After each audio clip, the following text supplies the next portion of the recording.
Welcome to the Sexual Reawakening Virtual Summit. I am your host, Dr. Erica Goodstone.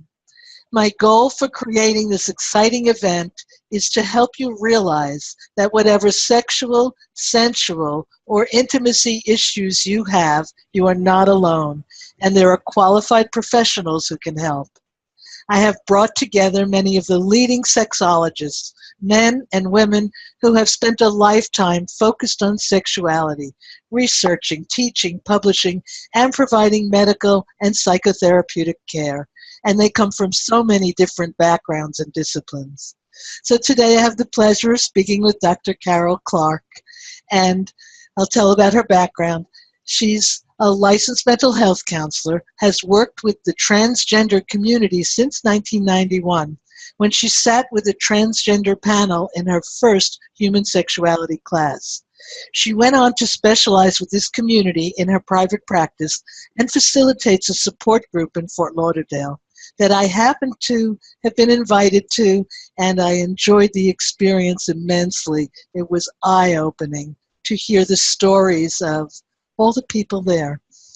As she began getting calls and emails from trans people around the U.S. and other countries, she realized the significant need for more fully trained therapists and created the International Transgender Certification Association, ITCA, which is both a standalone program and also a specialization under the International Institute of Clinical Sexology, PhD program.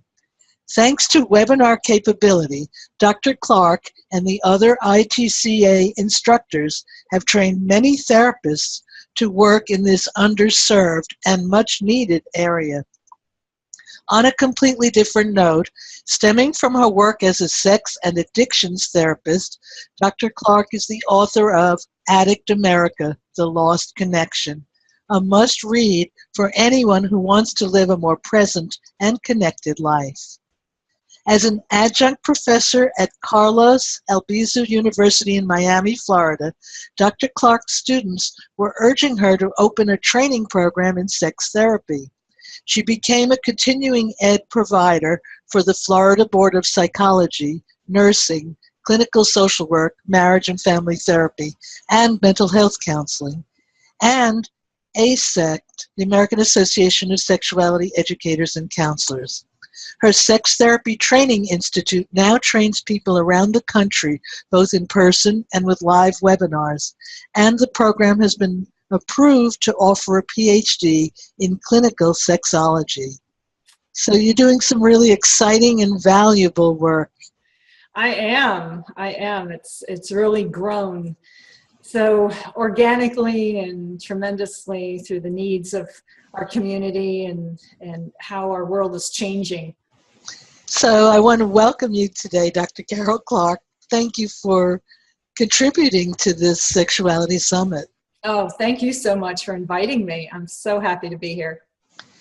And the topic that we're going to focus on mostly today is the intersection of gender identity and sexuality and the transgender population, because we really all need to hear more about that, especially since there's so much in the news right now. There has been a lot since Jazz Jenner and Caitlyn Jennings and Caitlyn Jenner came out and the bathroom issue in North Carolina. All right, so first, before we get into that, tell us about your background, your education and training that led you to really focus on this area mainly and to create your school.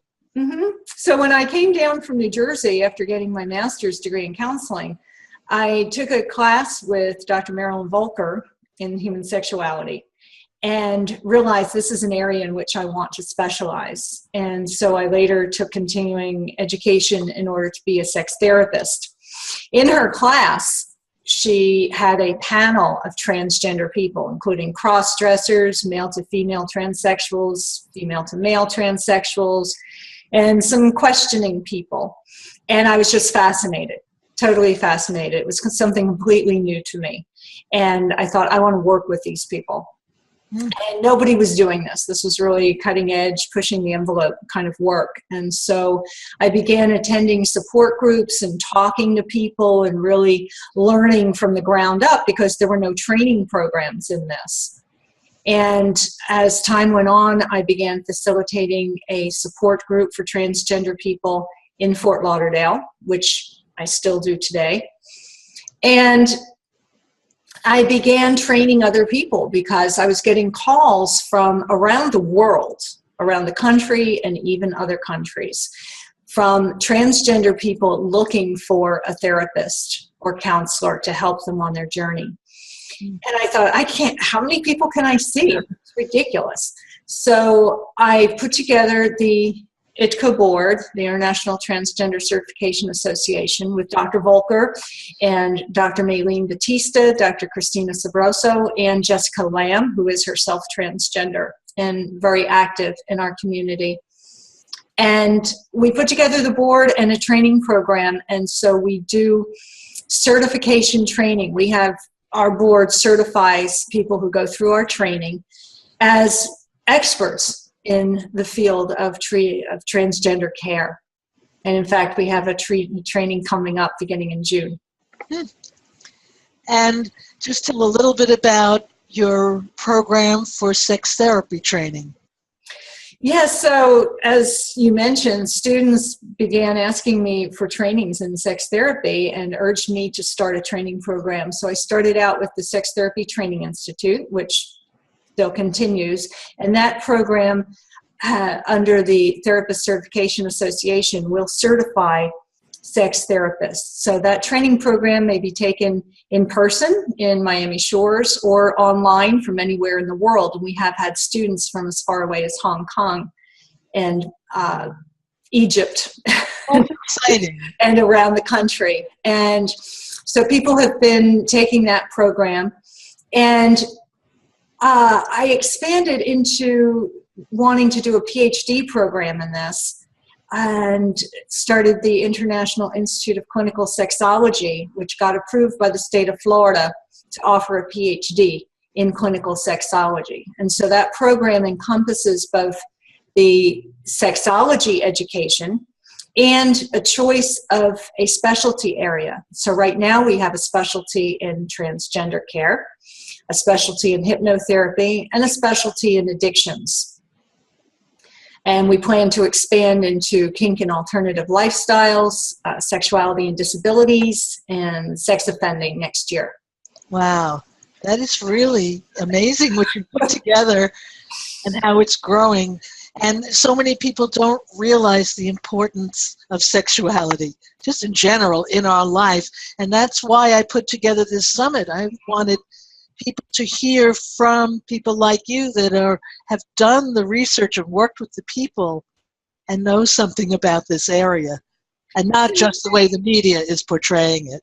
Well, it's insane that people, even therapists, that we have marriage and family therapists who don't work with sexuality. Sexuality is in all parts of our lives, one way or another, whether we're having sex or not. We know people who are having sex. We have clients who are having sex. And we have children that ask questions about it. Absolutely. And so everyone needs to be educated in sexuality. All right. And you're doing this. Thank you. And since this transgender issue is suddenly in the forefront, I would love you to talk about what your perspective is about the transgender bathrooms, but also maybe what some of the transgender people have said. Maybe you've heard something from them directly. I don't know. Well, the bathroom issue has always been a concern for transgender people. They've been worried about which bathroom to use when they begin their transition for years and years and years. So this is not a new conversation that we're having. What's new is that it's now in the national news. For someone who's transitioning and they're not sure of their appearance may be somewhat ambiguous, or quite frankly, they may still look like their biological sex. it's very concerning. And the question of when can I start using the bathroom of my identified gender, and what happens if somebody stops me or challenges me, is an enormous concern for people. I know children. Jazz Jennings has talked about this publicly. She's the 14-year, I think she's 15 now, who began transitioning at age 4.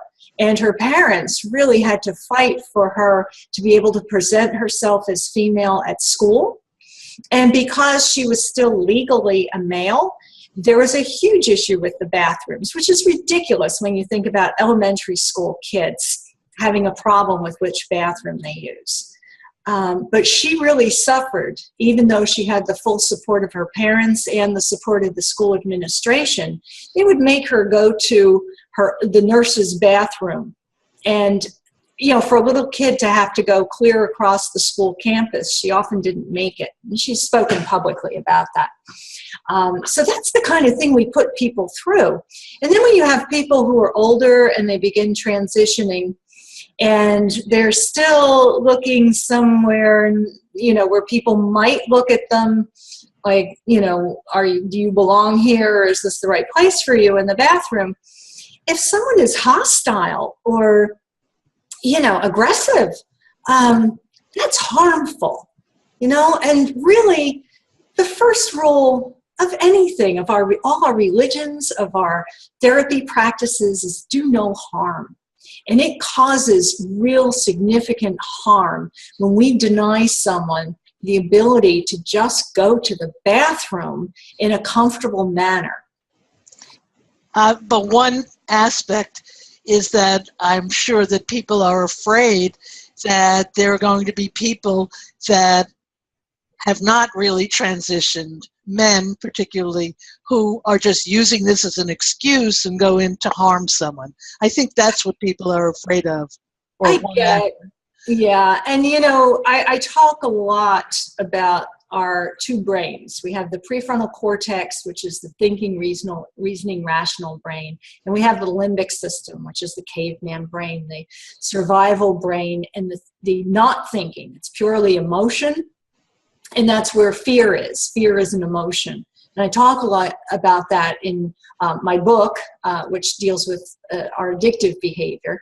But I talk a lot about it with transgender people, and just in general. We need to know what's going on in that emotional brain so that it doesn't rule our lives, and so that we can really have a place of connection and communication when we're having these discussions. So when you talk about fear, so we have this fear that a woman is going to be in the women's room and a man is going to come in bent on rape and molestation, dressed as a woman. Okay, right there we can start to see the breakdown here. Okay, if a man is going to go into the restroom to harm someone, he's going to do it regardless. Being dressed as a woman doesn't really change his ability to harm people. And if he looks that much like a man, he's going to get spotted whether he's wearing a dress and a wig or not. And so right there, from the outset, we have a clear delineation between a man masquerading as a woman bent on some harmful activity and a transgender woman who is doing her best to go under the radar, to just go in, use the bathroom, and get out, and not harm anyone, not do anything. She's going to be walking in, going to the bathroom, in the stall, washing her hands, and leaving, maybe touching up her makeup. And it just doesn't make sense. There's a real disconnect between, you know, what's reality and what people's fears are. But we do need to address those fears. Absolutely. They need to be allayed before they can really use their rational brain to say, well, wait a minute. At the end of the day, though, we have some people whose irrational fears have been flamed. The flames have been fanned by the fear mongerers for whatever purposes they have. And so it's really an irrational fear. It's nothing grounded in reality. And then we have the actual people who are truly harmed and stand in a position of being harmed further by people who are going to attack them and beat them and disparage them and, verbally abuse them. That's real harm as opposed to this mythical harm that. And I wanted to add something, that I was in Sweden many, many years ago, and they had co-ed bathrooms. I don't know if they still do. So men and women just used the same bathroom. Wasn't an issue. Yeah, Europeans are frankly laughing at us and say, what is the idea? And honestly, we've had co-ed dorm rooms for years, for several decades now. We have co-ed dorm rooms. Boys and girls are using the same facilities, using the same showers, using the same everything with no harmful effects. It's really sad that the GLBT community is being subject to such discrimination for no good reason. There's no good reason for discrimination, and it's really harmful to these people. All right, so now I'll ask some questions about this.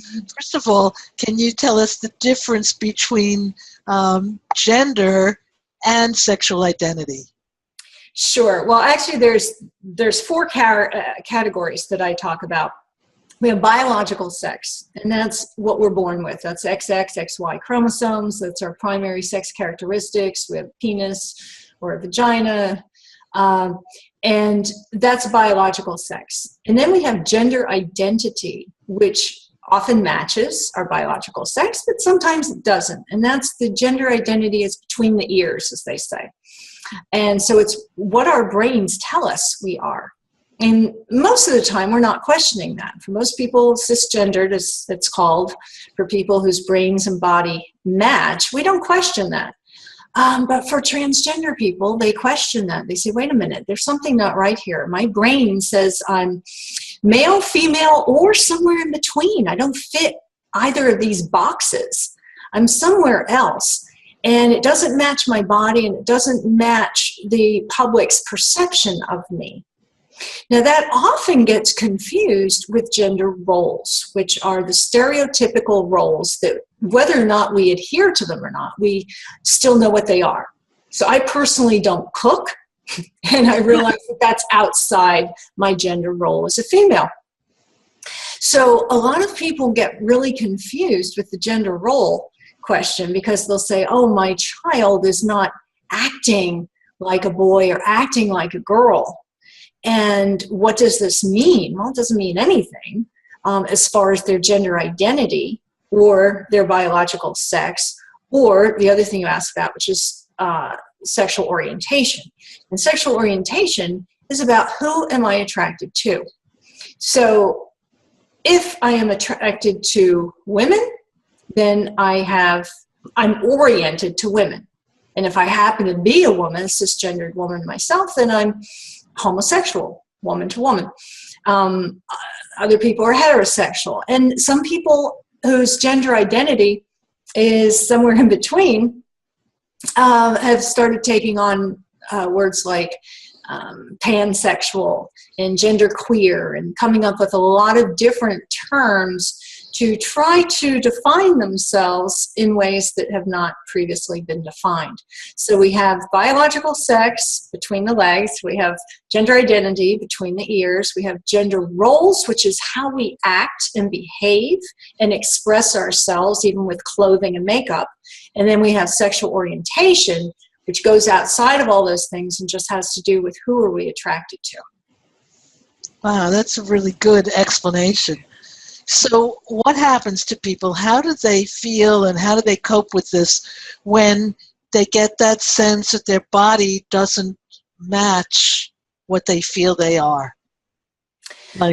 Yeah, so people generally identify their gender pretty early on because, let's face it, the first thing people want to know about their baby, it used to be when the baby was born, it's like, is it a boy or a girl? Well, now we have ways of finding out when the baby's in the womb, and we want to know, is this a boy or girl? And that really relates to that caveman brain that has a need to know, is this someone I'm going to mate with for the survival of my species?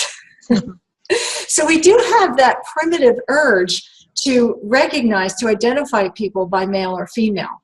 That doesn't mean we need to adhere to it, just means we have to acknowledge it.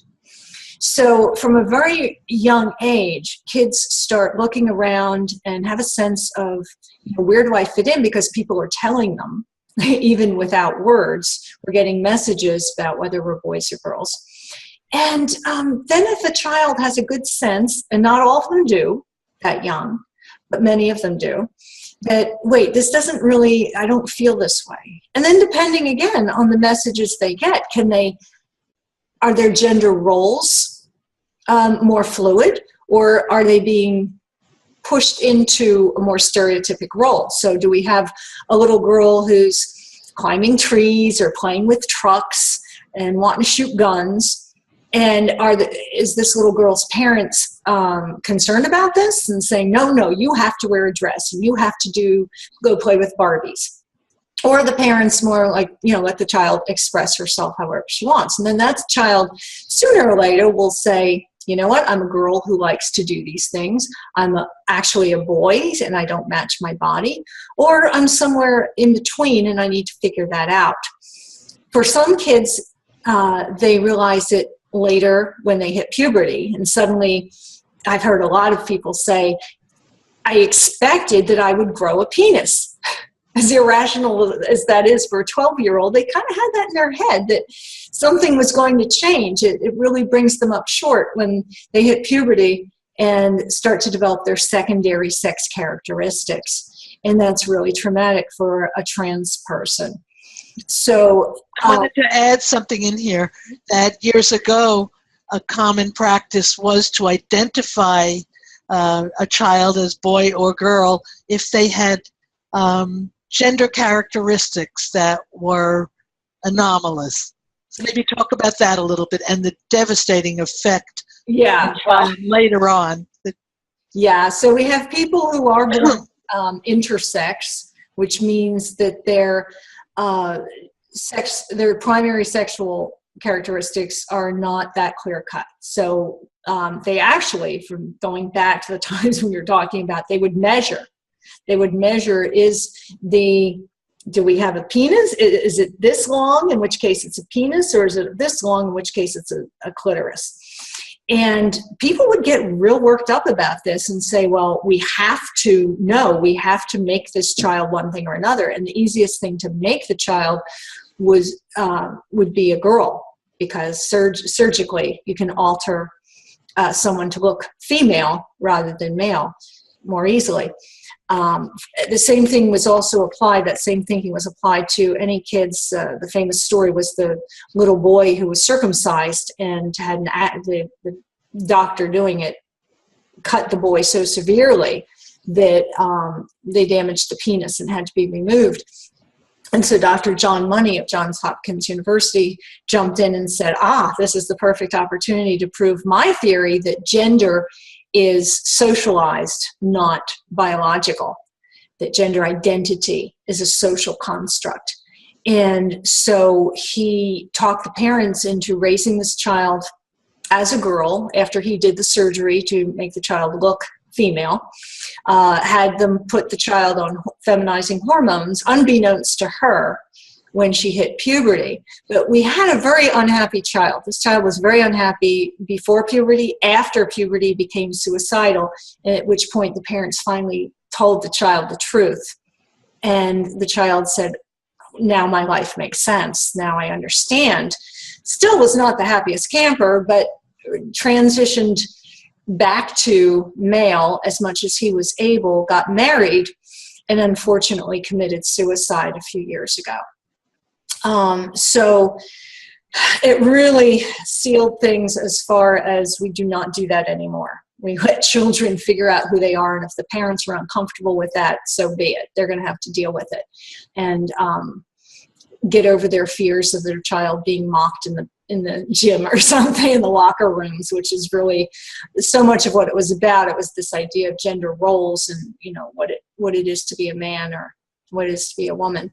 So we allow children to choose for themselves, except now we're running into the problem that when a child chooses and says, I am female, I happen to have a penis, we're having a hard time dealing with it. Parents often have a hard time dealing with that. And often the children don't reveal that to their parents until they finally can't live with it anymore.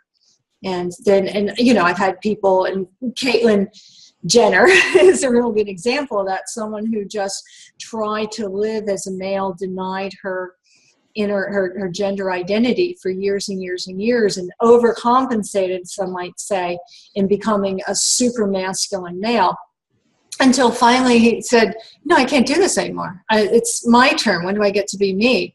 And transitioned. And that happened when I heard Caitlyn telling her story on, I think it was Diane Sawyer. I was just listening to it. I said, I have so many clients. This is their story. I've heard this story so many times from older people who transitioned. They tried to hide it. They tried to cover it up. They tried to deny it. They tried to have therapy out of it. They tried to do all these things. There's no denying it. And I remember at your group, I only went one time. I really resisted going, but it was an eye-opening experience. And one of the people in the group, I remember sharing, there was a point where he was lying on the ground, wherever he lived, looking up at the sky and saying, God, why me?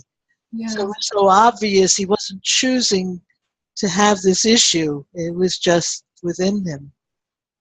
Yeah, it really is more of a medical condition than a psychological one. And we're working on getting it out of the DSM and into, I guess the ICD or whatever, get it out of the psychiatric realm and into the medical realm, because that's the only effective treatment is medical treatment with hormones and surgeries. And what effects do they have, the hormones and then the surgeries? Just tell a little bit about that. Okay. So when people are ready to transition, they will go on the hormones that correspond to their gender identity. So if we have a biological male who's transitioning to female, he'll go on a testosterone suppressant, and he will begin taking estrogen. And the hormones will begin changing the secondary sex characteristics as much as possible. We can't undo something. We can only add on.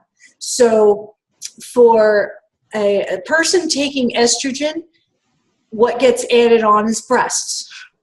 But we can't undo the deep voice. We can't undo the heavier bone structure. They do lose muscle tone. So in a sense that's undone, but they get more fat. So they get more rounded. Their skin gets softer. They will stop losing hair on their heads. Interesting. But they do have to have their facial hair removed either with electrolysis or laser hair removal. And then they can take classes to voice training to try to adjust their voices.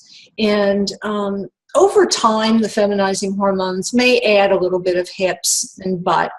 But some people will choose surgery to have their breasts and butts augmented. And then they will need surgery. They don't need it, but they may choose, or if they can financially afford it, to have facial feminization surgery. For female to male transsexuals, when they begin taking testosterone, they're not going to grow taller. If they're short, they're going to stay short, but they will get heavier. It will add on a little bit of bones, and so they'll get heavier bones over time. They'll get more muscles more quickly. They do need to have their chests reconstructed. They hate using the word breasts, so we don't say that. It's chest reconstruction. And that's a specialty. It's not just mastectomy. You really have to pay attention to nipple placement, and it's a real art form, so you want a surgeon that specializes in chest reconstruction. They will begin to grow beards.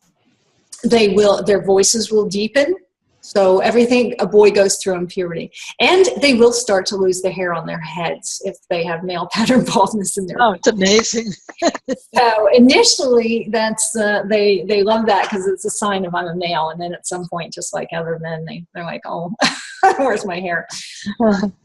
But, it's going back just for a moment to that bathroom question. It's so absurd because you could have a female to male transsexual who's been on hormones, and you're going to look at him and think he's completely male.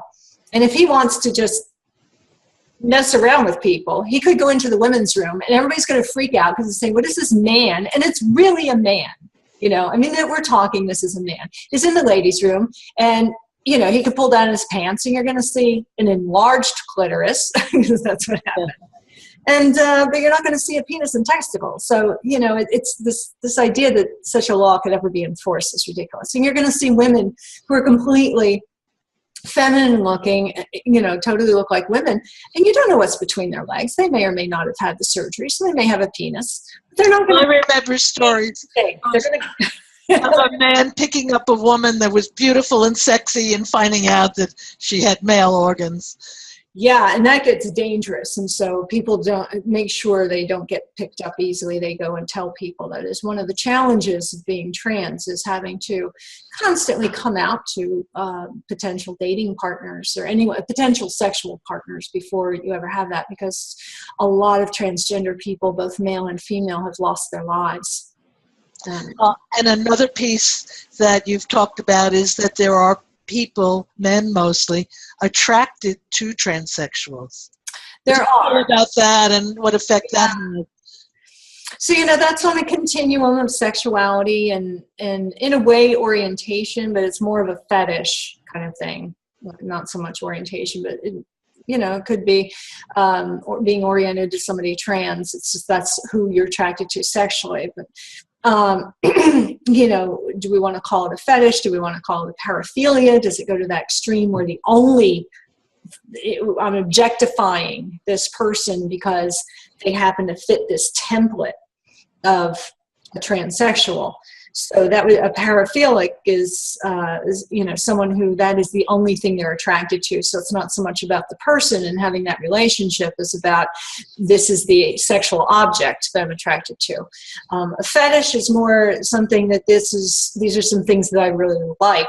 This really enhances my experience of sex.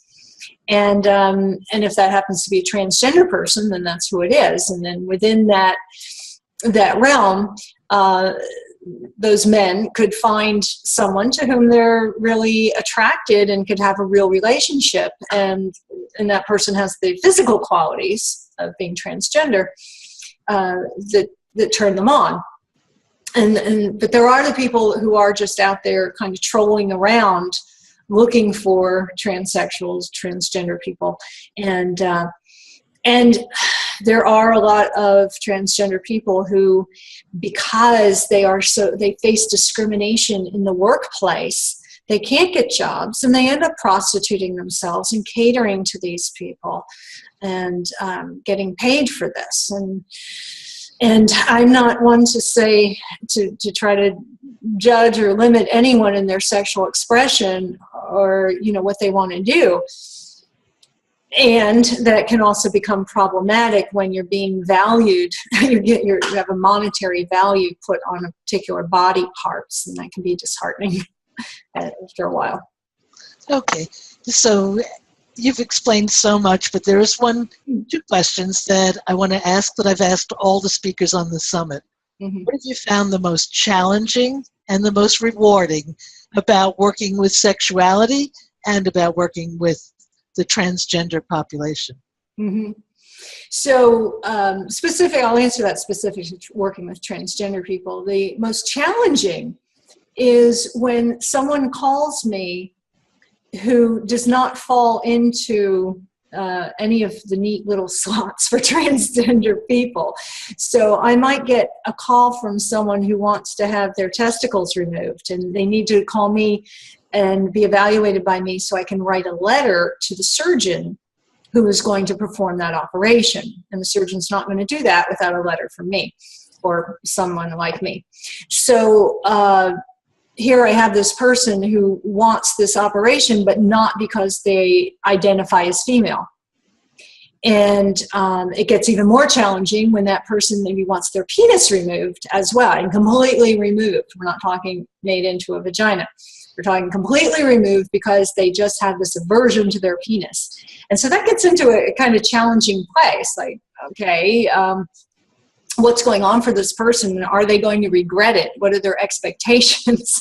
Is this really good for them? So every so often I'll get those challenging calls where somebody wants something that, not because they're transgender, but it appears transgender on the surface of it. The other part of your question is, what's the most rewarding part of working with transgender people? And that's easy. It is all the people, and there are so many, who have said to me and said to others that I saved their lives. They had no one, and that's why I started my school. That's why I'm talking to you now. We need more people out there able to work with transgender people, able to accept them and support them, because the people that are saying this, they called me out of such desperation and were so enormously appreciative and just validated when I referred to them by their the name and pronouns that they wanted. That is so affirming, and it's so simple. It's such an easy thing to give, and they'll turn around and they'll say, Dr. Clark saved my life. That's the best reward. It is beautiful. Yes. So before giving your information of how someone can get in touch with you, I would like you to give any tips or suggestions you have for anyone struggling with the transgender continuum, any issues, and for people who maybe have a friend or family member dealing with that. Just any thoughts on tips or suggestions?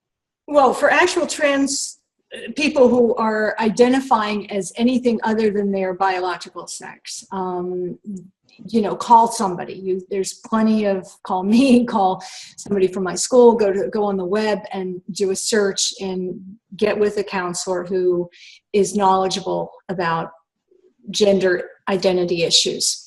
And there's more and more groups now, support groups and organizations that are helping trans people.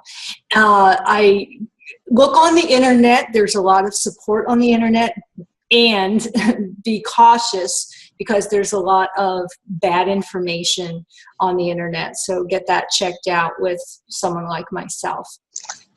Okay, and so that leads right up to it. How can people get in touch with you? And what do you offer? You have something that you give for free? I do. So they can get in touch with me by calling me at 305-891-1827. And I have several websites. So my website for counseling is drcarolclark.com, drcarolclark.com. And the website for my school is therapycertificationtraining.org, all one word, therapycertificationtraining.org. And that has descriptions of all the different programs and links to the PhD website, which is clinicalsexologyphd.org. Okay. And what I'm giving away is free CEUs. So anyone can take a free class or with STTI. So we have Saturday classes for 5 hours, and by webinar or in person. And anyone can take a free class to see if the program is a good fit for them. What I'm giving away for anyone who registers for a free class and then sends me an email saying, I found you, or a note, when you do the free registration, you can write a little note in there and say, I heard about you from the summit. And then I will give you free continuing education credit. So it's 5 credits, CE credit. Good. For that. Well, Dr. Carol Clark, thank you so much for participating in this summit and sharing your wealth of information. I'm so happy to do it. Thank you so much. And to everyone listening, I look forward to speaking to you again soon.